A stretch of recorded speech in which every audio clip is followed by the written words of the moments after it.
In the dim glow of the studio lights, where the air hummed with the low buzz of cameras and the faint scent of fresh coffee lingered like a half-forgotten promise, Elena Ramirez stood at the edge of the interview set. Her heart pounded against the crisp white collar of her blouse, each beat a reminder of the questions she'd rehearsed 1,000 times in her cramped Brooklyn apartment. At 34, with sharp brown eyes that had stared down city council scandals and whispered truths into late-night broadcasts, Elena was no stranger to the spotlight.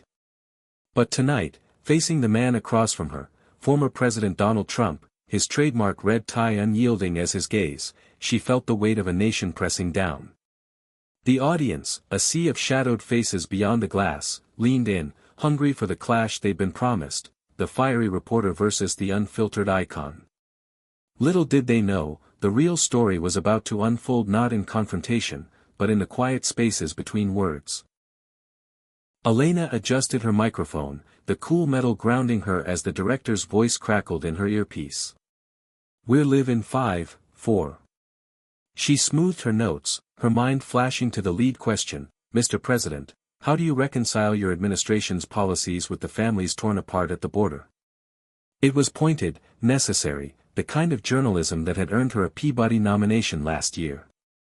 But as the countdown hit 0, Trump leaned forward, his hands steepled on the polished oak table, and smiled, not the broad, rally stage grin, but something softer, almost paternal.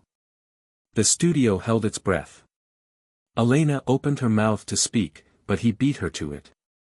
"Elena," he said, his voice carrying that unmistakable Queen's lilt, warm yet commanding, "before we dive into all that, tell me, how's your father doing?" The words hung in the air like a feather dropped in a hurricane. The studio went silent. Not the polite hush of a scripted pause, but a profound, echoing void. The boom mic seemed to droop, the light text froze mid-adjustment, and even the control room feed, Elena knew, must have glitched into stunned static.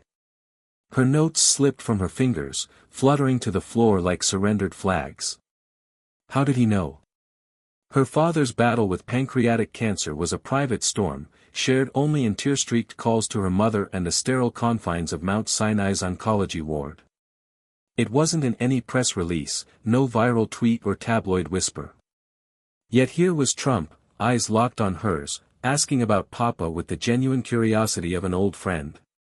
Elena's throat tightened, a lump forming as memories flooded in unbidden. She thought of her father, Javier, the man who'd crossed the Rio Grande with nothing but a faded sombrero and dreams of American soil, only to build a life in the Bronx fixing radios and telling stories of stars he'd once chased as a boy in Guadalajara. He'd taught her to solder circuits and solder souls. Kindness in the face of rust, hope amid the hum of static. Now, at 68, his once strong hands trembled as he gripped the armrest during chemo sessions, his laughter a ghost echoing through hospital corridors. "Mija," he'd say, his voice raspy but unbroken, "the world's a big antenna. Tune it right, and you'll hear the music." But lately, the music had faded, drowned by beeps and bills that piled like unanswered prayers. He's. Elena stammered, her reporter's armor cracking. The audience stirred faintly, a murmur rippling through the darkness, but no one dared interrupt. Trump nodded, his expression softening further, the lines around his eyes deepening like furrows in well-tilled earth. "I read about it," he continued gently, as if confessing a secret. "Not in the headlines, those gloss over the heart. A friend of mine, a doctor at Sloan Kettering, mentioned you. Said your dad's a fighter, like you. Tough as nails, but these things, they test us all."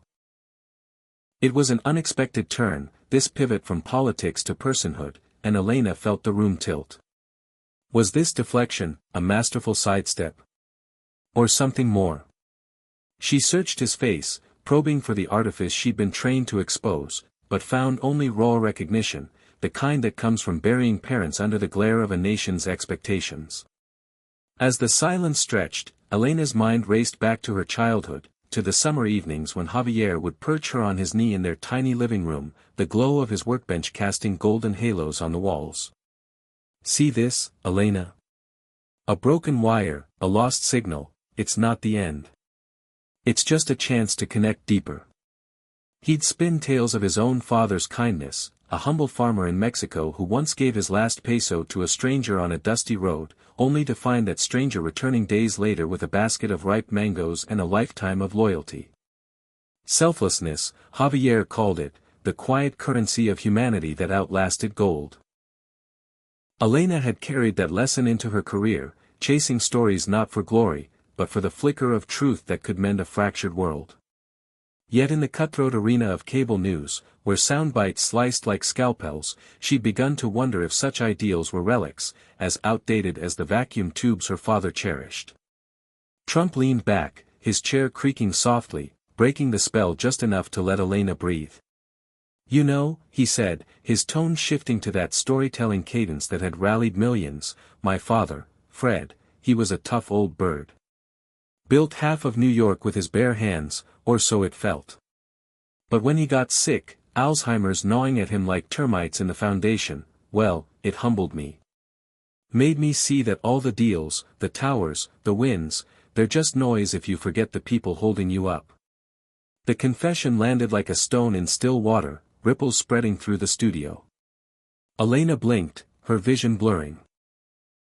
This wasn't the Trump of memes and monologues, this was a man unscripted, vulnerable in a way that humanized the headlines. The audience, sensing the shift, leaned closer, phones forgotten in laps, breaths synchronized in collective awe. But the real turn came when Alyssa, emboldened by the hush, found her voice. "He is a fighter," she admitted, the words tumbling out like released birds. "Papa's always said that America isn't just land, it's the hands that reach out when you're sinking. But the treatments, they're draining us. Not just money, but spirit." It was a profound realization, spoken aloud for the first time, her own vulnerability, the reporter unmasked. Trump listened, truly listened, his nod slow and deliberate. Then, in a move no one, not the producers pacing in the booth, not the social media swarm waiting to erupt, could have anticipated, he reached into his jacket pocket and pulled out a simple black fountain pen, the kind that signed historic accords. "Alyssa," he said, sliding a blank note card across the table, "write down his doctor's name. The best one you know." She hesitated, pen hovering, the studio's silence now a sacred cocoon. What game was this? A photo op? But his eyes held no calculation, only the quiet resolve of someone who'd stared down his own losses. Trembling slightly, Alyssa scribbled the details, Dr. Maria Gonzalez, the oncologist who'd become a lifeline, and pushed the card back. Trump pocketed it without flourish, then stood, extending his hand not for a shake, but a gentle clasp. "I'll make a call," he promised, voice low but ironclad. "Not because of cameras or clout. Because your father's story. It's every father's story. And if we can't lift each other in the dark times, what's the point of all this light?" The emotional climax crested then, raw and unfiltered, as tears traced silent paths down Alyssa's cheeks. The act of compassion was simple, a name on a card, a vow unspoken yet unbreakable. But its impact rippled outward, transformative in its humility. In that moment, the studio's barriers dissolved, the partisan divides, the scripted hostilities, the armor of ambition. Applause broke not as thunder, but as a wave of sniffles and nods, the audience rising not in ovation, but in shared recognition. Alyssa felt it in her bones, amending, like her father's wires reconnecting, sparking life where despair had dimmed. Trump pulled her into a brief, fatherly hug, whispering, "Tell Javier the Donald says keep tuning that antenna. The music's still there." As the director scrambled to cut to commercial, the feed lingered just long enough to capture the humanity, two strangers, bound by loss and lifted by grace, in a world starved for both. Alyssa returned to her dressing room, the adrenaline fading into a profound warmth, and called her mother. "Papa," she said when the phone reached his bedside, "you won't believe what happened." She recounted it all. The question, the silence, the pen, and heard his chuckle, weak but vibrant, like static clearing to song. Days later, a call came from a specialist at Johns Hopkins, courtesy of connections Trump had quietly activated. Experimental trials, pro bono consultations, a network of kindness unfurling like an unseen safety net. Javier's prognosis didn't flip overnight, but hope did, fiercer, more resilient, a beacon against the encroaching night. In the weeks that followed, the clip went viral, not for scandal, but for solace. Viewers from dusty Kansas farms to bustling LA high-rises shared it with captions like, "This is America," and, "Proof we're still human." Elena's inbox filled with stories: a veteran in Ohio moved to donate blood, a teacher in Florida starting a fundraiser for local heroes.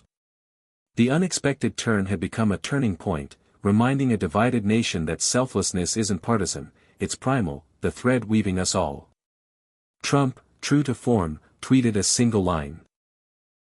Great interview with Adelena Ramirez News. Real talk about real fights. God bless Javier. No fanfare, just fact.